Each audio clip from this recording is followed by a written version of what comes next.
और बहराइच का मामला, महाराजगंज उस कस्बे का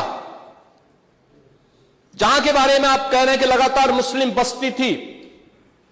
मोना जी ने भी इस बात को कहा कि बस्ती थी, प्रशासन नहीं था। 4 कंपनियां पुलिस थी वहां पे, और दंगा सड़क पे नहीं हो रहा था, गोली घर के अंदर से चल रही थी। जिस निर्दोष राम गोपाल मिश्रा की हत्या हुई और घर के अंदर से गोली चला करके उसकी निर्मम हत्या की गई, हमें इस सच्चाई को स्वीकार करना चाहिए। ये दंगा सड़क पे आमने सामने नहीं था। अगर पुलिस घर के अंदर घुसती तो लोग फिर कुछ और आरोप लगाते। पुलिस ने बचाव करने का अपना प्रयास किया।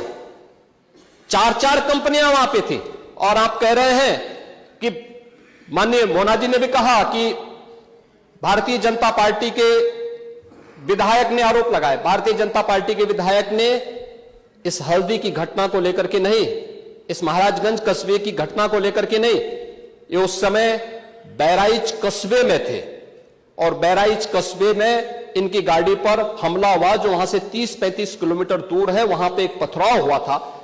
मैंने भी इनको कहा था, मैंने कहा देखो तुम्हारे उस क्षेत्र में दंगा हुआ है, तुम वहां तत्काल जाओ, लोगों को कंट्रोल करो।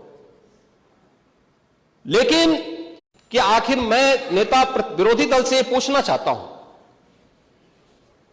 कि अगर हमारा कोई पर्व और त्योहार है, या किसी का भी है, मुहर्रम का जुलूस हो या फिर कोई भी अन्य मुस्लिम समाज का कोई पर्व और त्योहार का कोई जुलूस, वो हिंदू मोहल्ले से सुरक्षित निकल जाता है, कोई दिक्कत नहीं होती। मंदिर के सामने से भी निकल जाता है, कोई समस्या नहीं होती। लेकिन इस समस्या केवल वहीं पे क्यों खड़ी होती है जब कोई हिंदू शोभा यात्रा किसी मस्जिद के सामने से, किसी मुस्लिम बाहुल्य क्षेत्र से निकलती है, तब क्यों तनाव पैदा हो जाता है? तभी क्यों झंडा लगाने में क्या समस्या आ रही है? क्या भारत की धरती पे केसरिया झंडा नहीं लग सकता? क्यों नहीं लग सकता? क्यों नहीं लग सकता?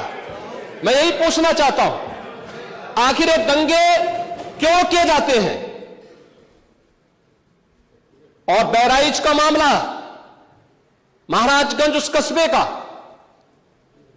जहां के बारे में आप कह रहे हैं कि लगातार मुस्लिम बस्ती थी। मोना जी ने भी इस बात को कहा कि बस्ती थी, प्रशासन नहीं था। 4 कंपनियां पुलिस थी वहां पे, और दंगा सड़क पे नहीं हो रहा था, गोली घर के अंदर से चल रही थी। जिस निर्दोष राम गोपाल मिश्रा की हत्या हुई और घर के अंदर से